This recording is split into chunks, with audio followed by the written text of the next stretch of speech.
She always hummed when she made coffee. Not a real song, not anything you'd recognize. Just a soft, drifting rhythm, half breath, half melody, like her body was singing something her mind didn't even realize was there. She didn't do it for me. She probably didn't even know she was doing it. But I noticed, every time, most mornings I'd hear it before I opened my eyes. The gentle hum, the click of the kettle, the light tap of her spoon against the mug. And I'd stay in bed just a few more minutes, not because I was tired, but because that sound told me something I needed to know, that she felt okay, that her head was quiet, that we were still all right. She only hummed when the world wasn't pressing in too hard, when she wasn't carrying too much, when she felt safe in the space we shared, and I learned to listen for it. That hum became a kind of heartbeat in our home, a pulse I could trust. It was her way of saying, "I'm good, we're good." She hummed, brushing her hair. She hummed, folding towels. But when she made coffee, it was different. It was slower, warmer, like the morning itself had paused just long enough to let her settle into it.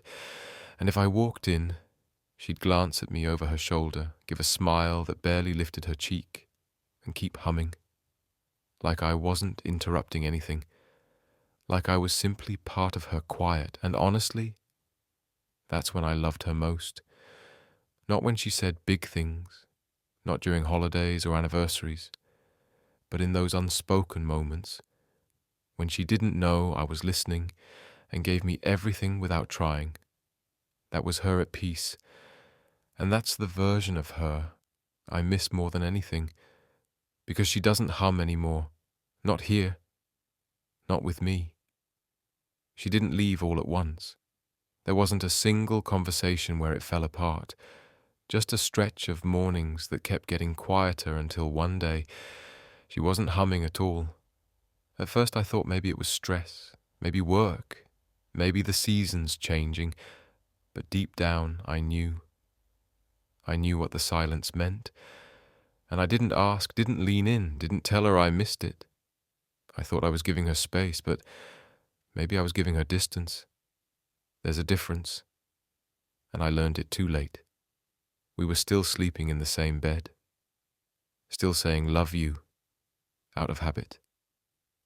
But she was fading, and I watched it happen without ever asking what I could do to help her stay.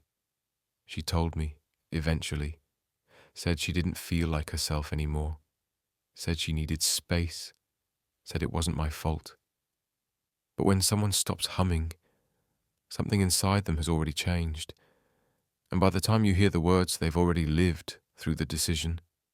She packed slowly, neatly, with care, and when she left, it wasn't loud, it wasn't cruel, it was just quiet. So quiet. Now I make coffee alone. Still her way. Same mug, same steps, same order. Everything the same, except the feeling. There's no hum now. Just the soft whistle of the kettle, the clink of the spoon, the sound of a cupboard closing a little too hard. The silence I used to think was comfort now feels like weight.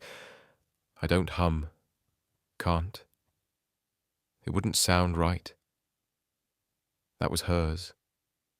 Still sometimes, on the slow mornings when the light is soft and the apartment hasn't fully woken up, I feel it, that almost reflex, that little flicker of sound in my throat, like my body remembers the melody even if my mind knows better. And for a second, I almost do it, almost hum, almost let myself go there. But I stop, because I want to remember it exactly as it was. I don't want to change it, don't want to echo it. I want to keep it untouched.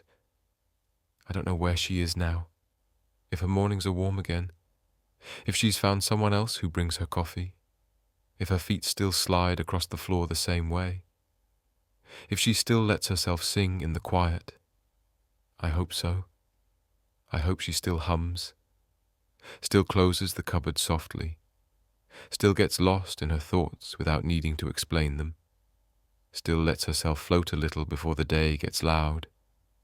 And I hope, more than anything, that someone hears her, that they don't talk over it, that they recognize what that sound means, that they understand they're witnessing something rare, because that hum, that small, breathy tune, was never just background noise.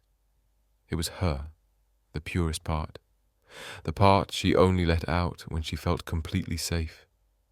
And if someone else is lucky enough to hear it now, I hope they stay quiet and listen, really listen, because that's what love sounds like before it has to explain itself. That's what home sounds like when it's still whole.